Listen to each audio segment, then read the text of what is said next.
Shalom. God is good all the time. Tuhan itu selalu baik setiap saat. Cuma mungkin kadang-kadang kita tidak menyadari. Dan karena dia baik setiap saat, dia membuat segala sesuatu menjadi indah pada waktunya masing-masing. Tapi tentunya kita mesti mengerti cara kerjanya, bagaimana kita bisa kooperatif ya. Kita belajar mengizinkan dia mengajar kita, mendidik kita, sehingga kita bisa mengalami bahwa God is good all the time, dan dia membuat segala sesuatu indah pada waktunya. Di zaman perjanjian baru, Tuhan sudah membayar apa yang harus dibayar bagi kita, supaya kita dibenarkan, kita menjadi anak-anak Allah. Dan di dalam namanya ada kuasa, ada kemenangan. Dalam namanya iblis dikalahkan, dan itu satu hal yang perlu kita ingat senantiasa. Ada lagu lama yang mengekspresikan kebenaran ini, dan kita bisa nyanyikan untuk menguatkan iman kita ya. Kita nyanyikan bersama-sama ya. Dalam nama Yesus, dalam nama Yesus ada kemenangan. Dalam nama Yesus, dalam nama Yesus iblis dikalahkan. Dalam nama Tuhan Yesus siapa dapat melawan? Dalam nama Tuhan Yesus ada kemenangan. Dalam nama Yesus, dalam nama Yesus ada kemenangan. Dalam nama Yesus, dalam nama Yesus iblis dikalahkan. Dalam nama Tuhan Yesus siapa dapat melawan? Dalam nama Tuhan Yesus ada kemenangan. Yesus itulah satu-satunya penolongku yang sungguh. Ia berjanji akan kembali angkat kita semua. Oh haleluya, puji Tuhan, upahmu besar di surga. Oh haleluya, puji Tuhan, upahmu besar di surga. Yesus itulah satu-satunya penolongku yang sungguh. Ia berjanji akan kembali angkat kita semua. Oh haleluya, puji Tuhan, upahmu besar di surga. Oh haleluya, puji Tuhan, upahmu besar di surga. Dalam nama Yesus, dalam nama Yesus ada kemenangan. Dalam nama Yesus, dalam nama Yesus iblis dikalahkan. Dalam nama Tuhan Yesus siapa dapat melawan? Dalam nama Tuhan Yesus ada kemenangan. Dalam nama Yesus, dalam nama Yesus, dalam nama Yesus ada kemenangan. Dalam nama Yesus, dalam nama Yesus iblis dikalahkan. Dalam nama Tuhan Yesus siapa dapat melawan? Dalam nama Tuhan Yesus ada kemenangan. Yesus itulah satu-satunya penolongku yang sungguh. Ia berjanji akan kembali angkat kita semua. Oh haleluya, puji Tuhan, upahmu besar di surga. Oh haleluya, puji Tuhan, upah-Mu besar di surga. Oh, haleluya, puji Tuhan, upah-Mu besar di surga. Oh, haleluya, puji Tuhan, upah-Mu besar di surga. Ini lagu yang sudah cukup lama, tapi kalau kita nyanyikan lagu ini itu meneguhkan, menguatkan iman kita bahwa dalam nama Yesus ada kemenangan. Di dalam nama Yesus iblis dikalahkan. Gak ada yang dapat melawan di dalam nama Tuhan Yesus, karena di dalam namanya ada kemenangan. Firman Tuhan mengajarkan kepada kita bahwa iman kita itu mengalahkan dunia. Dan Roma 1 ayat 16 sampai 17 ini menyatakan hal yang luar biasa ya, surat Paulus kepada jemaat di Roma. Orang benar akan hidup oleh iman. Roma 1 ayat 16, sebab aku mempunyai keyakinan yang kokoh dalam Injil, karena Injil atau kabar baik ya adalah kekuatan Allah yang menyelamatkan setiap orang yang percaya. Pertama-tama orang Yahudi, tetapi juga orang Yunani. Ayat 17, sebab di dalamnya, di dalam Injil itu, di dalam kabar baik itu, nyata kebenaran Allah, yang bertolak dari iman dan memimpin kepada iman. Seperti ada tertulis, orang benar akan hidup oleh iman. Jadi, Paulus bilang bahwa Injil adalah kekuatan Allah yang menyelamatkan setiap orang yang percaya. Artinya kalau kita percaya kepada Tuhan, Injil itulah menjadi sumber kekuatan kita ya untuk menyelamatkan kita. Kabar baik ya, dalam bahasa aslinya itu Injil atau kabar baik, the gospel itu artinya Injil yang saking baiknya itu hampir-hampir tidak dapat dipercaya ya. Too good to be true gitu. Kok iya, masa iya sih ya? Karena begitu sepertinya begitu sederhananya ya. Nah, sekarang kita lihat di sini ayat 17 ya. Di dalam Injil itu nyata kebenaran Allah. Dan kebenaran Allah ini dikatakan yang bertolak dari iman dan memimpin kepada iman. Salah satu terjemahan dalam bahasa Inggris mengatakan bahwa kita ya yang dibenarkan karena percaya pada Yesus ya, kita itu percaya pada Dia dimulai dari iman kita kepada Dia, dan selanjutnya iman itu memimpin kepada iman berikutnya. Jadi kita ini sebenarnya hidup itu dari iman kepada iman. Sejak kita lahir baru terima Tuhan Yesus, dan kita lahir baru terima Tuhan Yesus dan menjadi anak Allah itu karena iman, karena percaya kepada Tuhan Yesus. Maka sejak saat itu selanjutnya hidup kita adalah dari iman kepada iman. Kalau manusia punya panca indera ya, dari sejak bayi ya, begitu lahir maka 5 indera ini, mata, telinga, hidung ya, sebenarnya bukan panca indera aja, tapi semua bagian tubuh kita mulai bertumbuh ya, mulai belajar berfungsi ya, step by step. Seorang anak juga awalnya waktu lahir hanya bisa berbaring, kemudian mulai bertumbuh, dia mulai bisa duduk ya, dia mulai bisa juga berkata-kata, lalu dia mulai belajar berdiri. Kemudian akhirnya dia bisa berjalan, lalu akhirnya dia bisa berlari, dia bisa melompat, itu step by step. Jadi dia bertumbuh. Demikian juga kehidupan iman kita. Kita bertumbuh dari iman kepada iman. Lalu dikatakan di kalimat terakhir ini, seperti ada tertulis, orang benar akan hidup oleh iman. Nah, itu yang perlu kita ingat ya.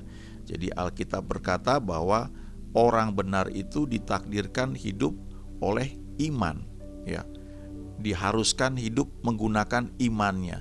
Sama seperti kita ada di dunia ini, kita lahir di dunia ini, maka kita perlu sadar bahwa kita mesti belajar banyak hal, ya. Kita perlu sekolah, kemudian kita perlu belajar banyak hal supaya kita mengerti bagaimana hidup seperti yang seharusnya, ya. Kita belajar membaca. Kalau di Indonesia ini mau nggak mau kita mesti belajar bahasa Indonesia, dan dengan sendirinya kita belajar. Kalau misalnya setelah lulus sekolah pada tingkat tertentu, mungkin lulus SMA atau bahkan dari SMP sudah lulus, kita mau sekolah ke Amerika misalnya, maka kita mesti belajar bahasa Inggris di sana. Bahkan ada tesnya, ada TOEFL, ya, untuk bisa masuk perguruan tinggi di Amerika. Masing-masing negara punya ini yang berbeda, ya. Masing-masing negara punya aturan yang berbeda untuk tes bahasa Inggrisnya. Di Australia walaupun sama-sama bahasa Inggris, tapi bukan TOEFL yang dilihat, ada lagi yang lain.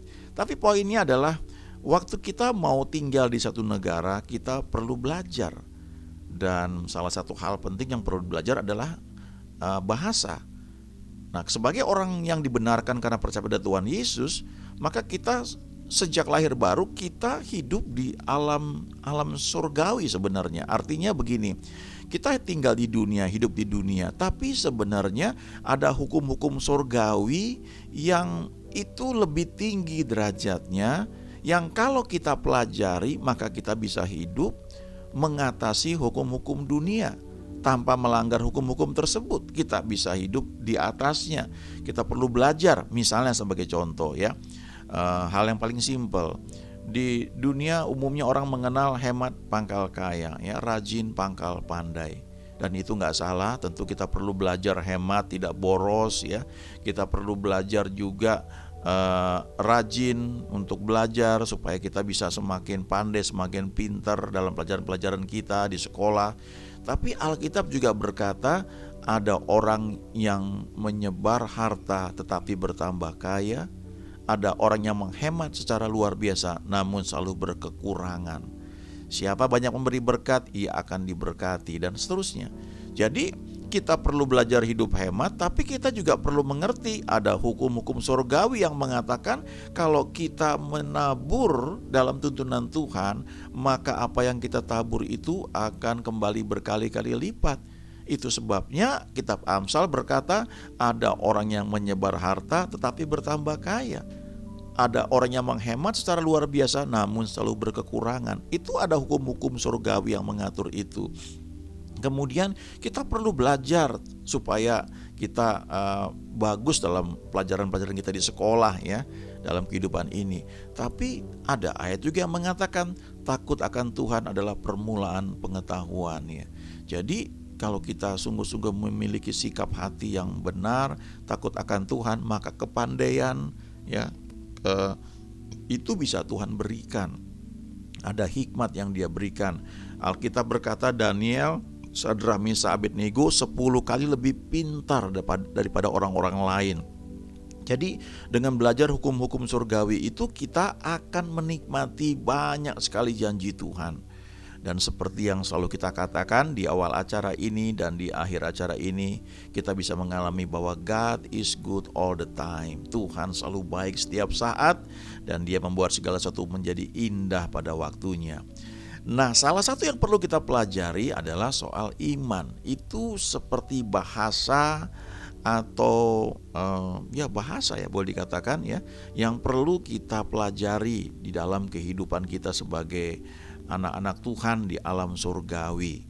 Dengan iman kita bisa mengalahkan banyak hal. Dengan iman itu kita bisa meraih apa yang Tuhan janjikan bagi orang percaya.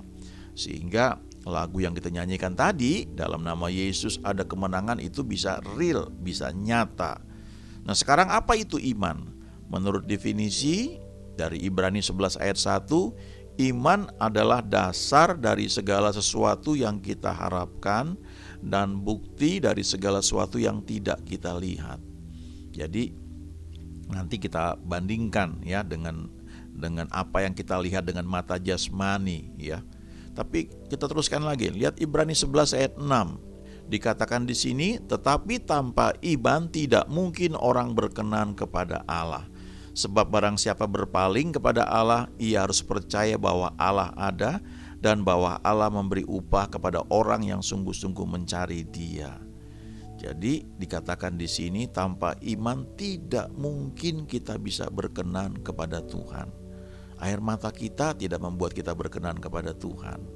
Doa kita tidak membuat kita berkenan kepada Tuhan. Iman yang membuat kita bisa berkenan kepada Tuhan. Nanti kita akan lihat lebih jauh lagi. Tapi selanjutnya dikatakan di sini, barang siapa berpaling kepada Allah, barang siapa mau mengikut Tuhan, ia harus percaya bahwa Tuhan itu ada. Ini keputusan. Kita nggak lihat dengan mata kita. Kita mungkin tidak merasakan hal-hal tertentu, tapi kita harus percaya, ini keputusan bahwa Allah ada. Dan tidak hanya itu, bahwa Allah memberi upah kepada orang yang sungguh-sungguh mencari Dia. Jadi kalau kita sungguh-sungguh melayani, sungguh-sungguh kita beribadah, maka ada reward, ada upah yang Dia berikan kepada kita. Ini soal kepercayaan yang mesti kita putuskan, kita ambil. Ya, saya percaya bahwa Tuhan itu ada dan bahwa Tuhan memberi upah kepada saya yang sungguh-sungguh mencari Dia. Baru apa yang kita percaya itu akan terjadi. Sekarang kita lihat iman itu seperti indera keenam ya.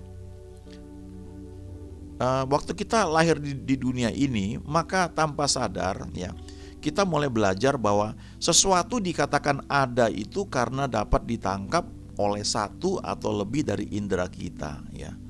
Misalnya gini, kita bisa mengatakan, oh ada anjing lewat. Kenapa? Karena kita lihat ya. Kita lihat anjing lewat. Jadi kita bisa katakan ada anjing karena kita lihat oleh mata kita. Atau waktu anjing itu lewat, dia menggonggong, kita lebih yakin lagi memang itu anjing karena saya lihat memang bentuknya anjing, lalu saya dengar dia menggonggong. Jadi dua indera ini memberi konfirmasi bahwa memang ada anjing karena mata kita melihat dan telinga kita mendengar.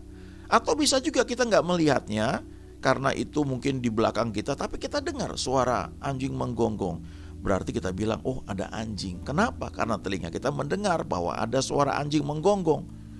Hal yang lain, mungkin mata kita tidak melihat, telinga kita tidak mendengar ya, tapi kita mencium sesuatu. Misalnya begini, saya ingat pengalaman ketika saya masih SMP dulu, saya tinggal di satu daerah di Jakarta. Tetangga saya orang Padang dan selalu setiap sore ada tukang sate Padang langganannya akan datang sekitar jam 3:30, jam 4. Pada masa itu kalau tukang bakso ya, kalau jualan dia pakai ketokan, tok tok tok begitu. Kalau tukang mie tek-tek ya, malam-malam biasanya dia jalan sambil dia ngetok wajannya tek tek tek, makanya kita bilang itu mie tek-tek ya. Tapi tukang bakso, tukang mie ayam zaman dulu itu mereka dorong gerobaknya atau pikul dagangan baksonya itu sambil mereka ketokan yang menjadi cirinya begitu. Jadi kita tahu bahwa oh ada tukang bakso ya. Oh ada tukang mie ayam. Kalau zaman sekarang orang suka pakai tape kecil gitu, semacam tape diputer, sementara pedagangnya itu mengayuh sepeda atau pakai motor. Jadi orang tahu bahwa dia sedang lewat. Nah, kalau tukang sate Padang pada masa itu ya, yang hadir di depan rumah tempat saya tinggal, di depan pagar halaman saya itu, dia begitu parkir dia punya dagangan itu, gerobak, dia nggak ketok, dia nggak teriak-teriak, dia cukup ambil sedikit bumbunya, lalu dia masukkan ke tempat bakaran sate itu. Lalu dia kipas-kipas. Jadi baunya harum, bau khas sate Padang itu langsung terbang dan masuk ke rumah saya juga masuk ya, sampai ke belakang ke kamar saya ada jendela terbuka itu masuk baunya, juga masuk ke tetangga saya yang orang Padang itu. Dan tidak lama kemudian anak-anak dari tetangga saya itu ya, termasuk teman saya, keluar langsung dengan adik-adiknya ya, bawa piring mau beli sate Padang. Jadi mereka nggak dengar ada suara yang mengatakan tukang sate Padang datang. Mereka juga nggak lihat, tapi mereka mencium bau bumbu sate Padang.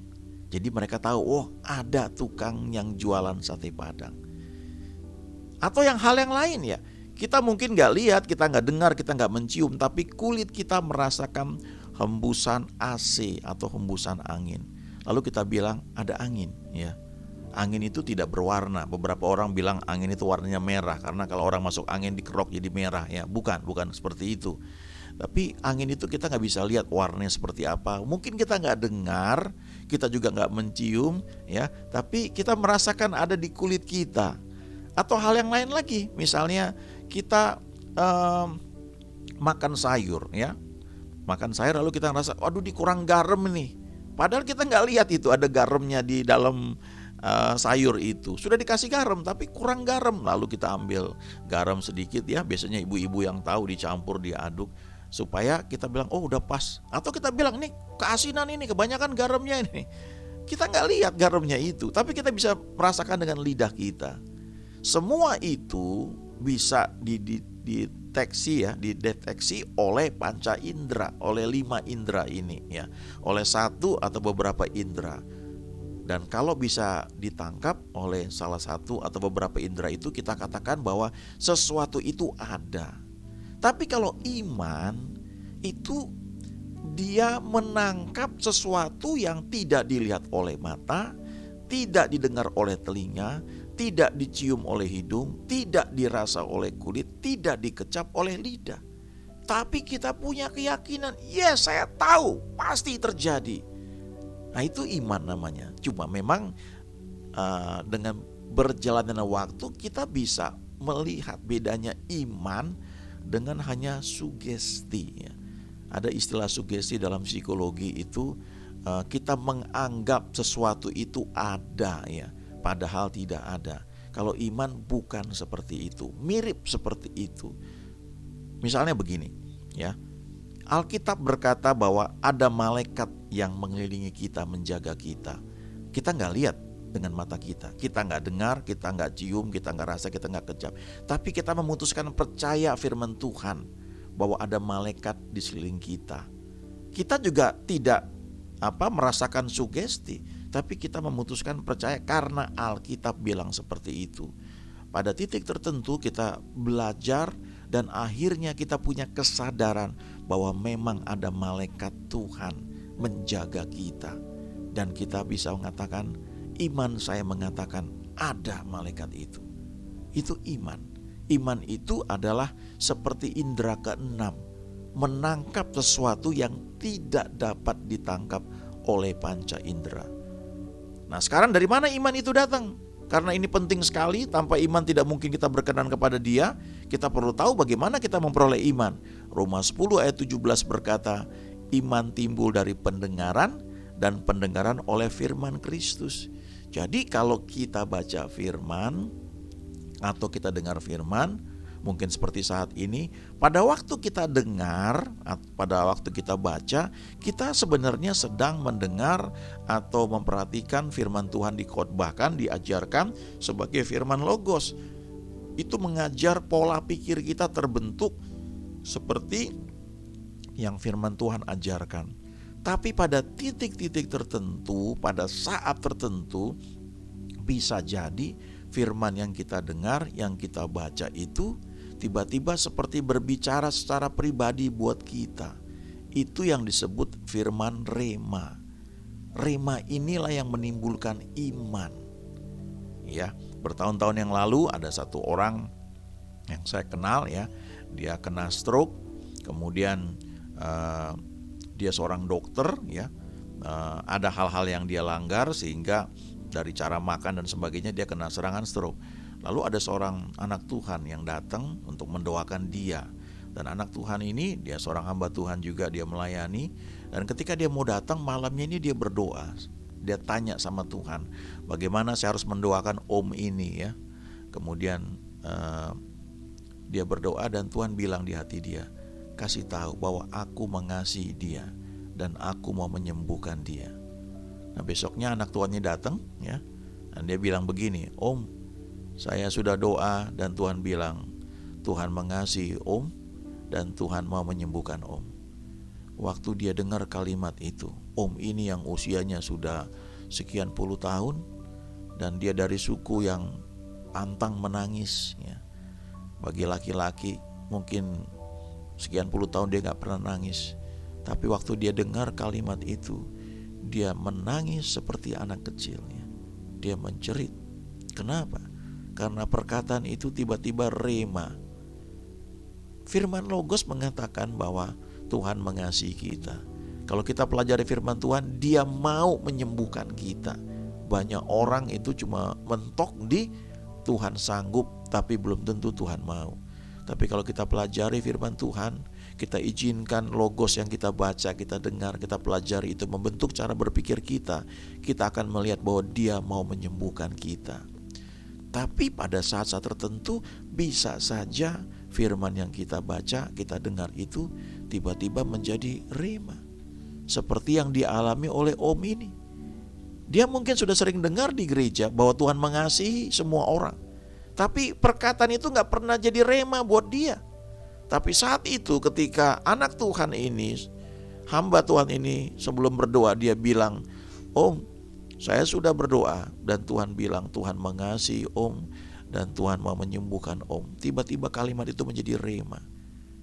Dia seperti mendengar Tuhan yang berbicara dan dia nangis kayak anak kecil dan didoakan dan memang dia sembuh ya. Jadi iman ini timbul karena rema. Rema itu dahsyat sekali. Itu sebabnya Tuhan berkata juga di Matius 4 ayat 4, Dia bilang begini, ada tertulis manusia hidup bukan dari roti saja, tetapi dari setiap firman atau dari setiap rema yang keluar dari mulut Allah. Itu sebabnya sekali lagi kita perlu baca firman Tuhan senantiasa. Kita baca urut, ngerti gak ngerti, tapi di sisi lain kita juga perlu membangun hubungan pribadi dengan Tuhan, mengizinkan Dia bicara sama kita, sehingga firman yang kita baca itu menjadi rema.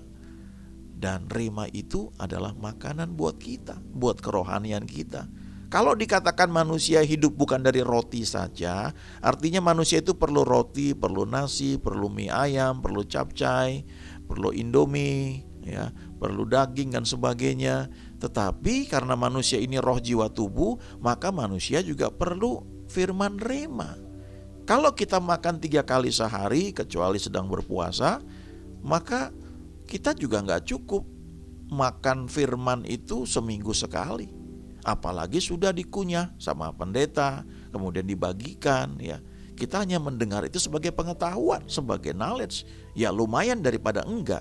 Tapi seharusnya kita membangun hubungan dengan Tuhan, mendengar Dia berbicara secara pribadi buat kita, sehingga muncul yang namanya rema.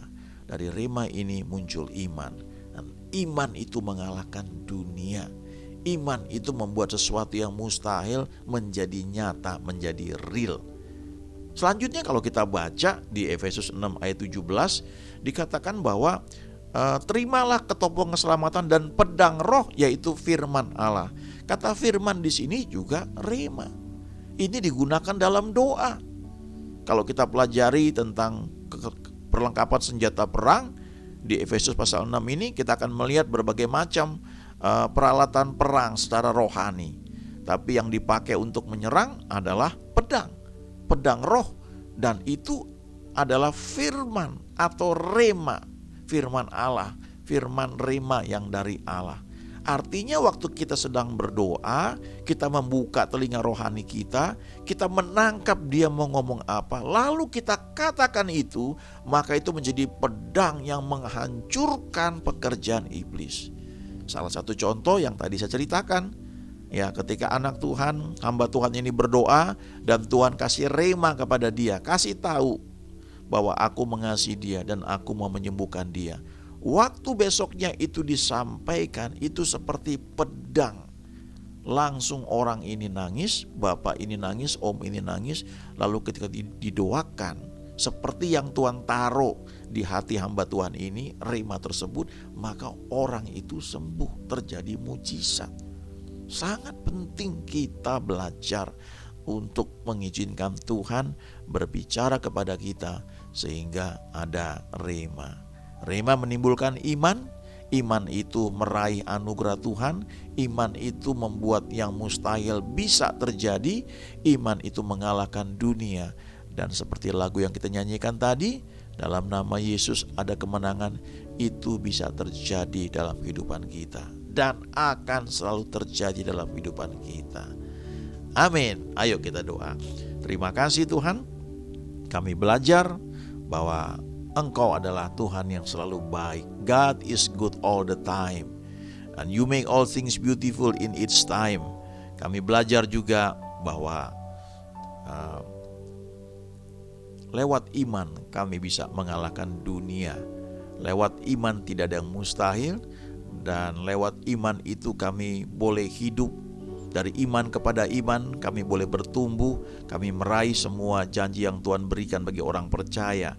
Walaupun panca indera kami tidak menangkap, mata kami gak melihat, telinga kami gak mendengar, kami gak cium sesuatu dengan hidung kami, atau kulit kami gak merasakan sesuatu, atau lidah kami tidak mengecap sesuatu, tapi iman kami mengatakan demikian. Dan itu menjadi dasar dari segala sesuatu yang kami harapkan. Dan itu menjadi bukti dari segala sesuatu yang tidak kami lihat. Iman itulah buktinya. Dan sampai itu terrealisasi ke dalam dunia nyata. Terima kasih Tuhan, kami mengucap syukur. Kami percaya Engkau bukan hanya ada, tapi Engkau juga memberi upah kepada kami yang sungguh-sungguh mencari Engkau. Terima kasih Tuhan, kami mengucap syukur. Terima kasih, dan kami boleh belajar bahwa kami hidup bukan dari roti saja, tapi dari setiap firman, dari setiap rema yang keluar dari mulut-Mu. Terima kasih Tuhan, kami mau katakan sekali lagi dan setiap saat bahwa God is good all the time. Tuhan, Engkau selalu baik setiap saat. You make all things beautiful in its time. Engkau membuat segala sesuatu menjadi indah pada waktunya masing-masing. Di dalam nama Yesus kami sudah berdoa. Amin.